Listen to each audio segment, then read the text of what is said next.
Full-time jobs are so tiring.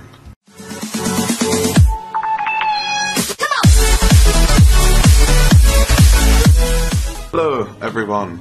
As you could probably tell, I have a full-time job now. It's tiring. But yeah, so just two things before I started. That was my new intro. Hopefully that worked. And I have a new microphone now on top of my camera. It's a Rode mic, so that should be nice and clear now. So yeah, anyway, here are some tips for your first week or day at work. I just finished my first week. I work 4 days a week at an estate agent in Wimbledon. For anyone who doesn't know where that is, it's where that tennis competition every year is. And 1 day a week I'm doing college stuff because it's an apprenticeship. So anyway, here are like 5 top tips for your first week at work. Number 1, show up on time. I'm gonna not do the voice now, that was weird. But anyway, yeah, show up on time, or it's actually better to show up early. I showed up I think half an hour early because that's what time my train got in, because it's just like next to the station.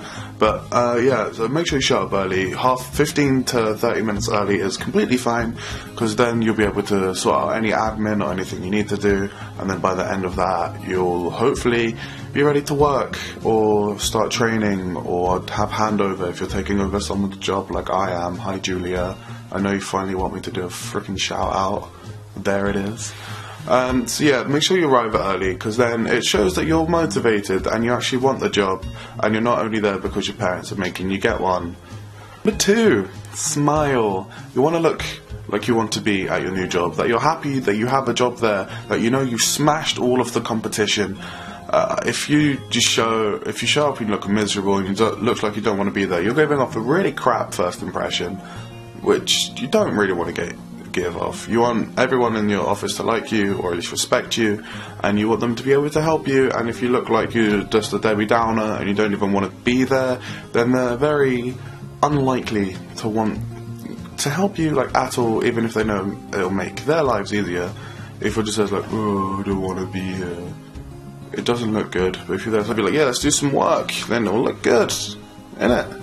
Number 3, don't be shy and talk to people. Introduce yourself to your co-workers. They're there to help you as much as you're there to help them being part of the workforce.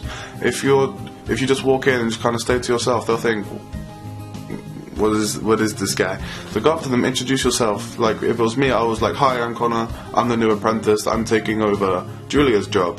And then they're like, that's cool, I'm their name, nice to meet you, need any help, let me know. Be sure you have a good first impression with everyone, not just your boss and not just your customers. You want your team, your co-workers and your colleagues to want to help you as well. Number 4, show interest in everything that's happening around the office, even if it's just like kind of a little chatty question like, oh, what are those guys doing? And they'll be like, oh, they're just there to do some R&D or something, and it's like, oh, we're taking part in like some kind of clinical trial. It'll be like, oh, that's calm, that's nice, and it'll be all good. Don't just kind of be there in the corner and be like, again, it's all about first impressions, because if you're just in the corner not really showing interest to anything that's happening, they'll think you don't want to be there, and then you'll probably end up getting fired on your first day. That could happen. It nearly happened to one of my mates. But like, you know, just have a good first impression and make sure that you look like you want to be there, that you're not just on your own, you didn't just get forced to work there by someone, that you actually want to be involved with the company or the clientele or even just the field that you're working in. And number 5, be yourself. If you become a liar or like you portray yourself as something that you're not, and then eventually you be yourself one day at work, they'll be like, whoa, that's a sudden shift. What's happened with Connor? Or with Bob or Keith or Janet or whatever your name is. They'll be thinking, oh, so is this actually him, or has he just had a bad day, or has he just been lying to us from the start? And it's, again, not a good first impression. Okay, that's all from me today. Goodbye. Boo! Hello, welcome to my nice outro screen. Sorry about the no video last week. I was very busy. I was at a residential induction for my apprenticeship where I met some good friends. None of them have like any YouTube channels. Although one of them, I made one of them start one, but she hasn't uploaded yet. Hurry up, Louise, I'm looking at you. Anyway, press over here for the video that was last uploaded that I don't actually remember. Let it go. That's what it was.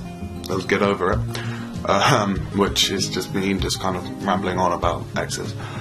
Press on the subscribe button in this corner to take you to my channel, where you can subscribe and become a new fish today. Over here is my Patreon, which still 0 people have subscribed to me on. I need the money for things.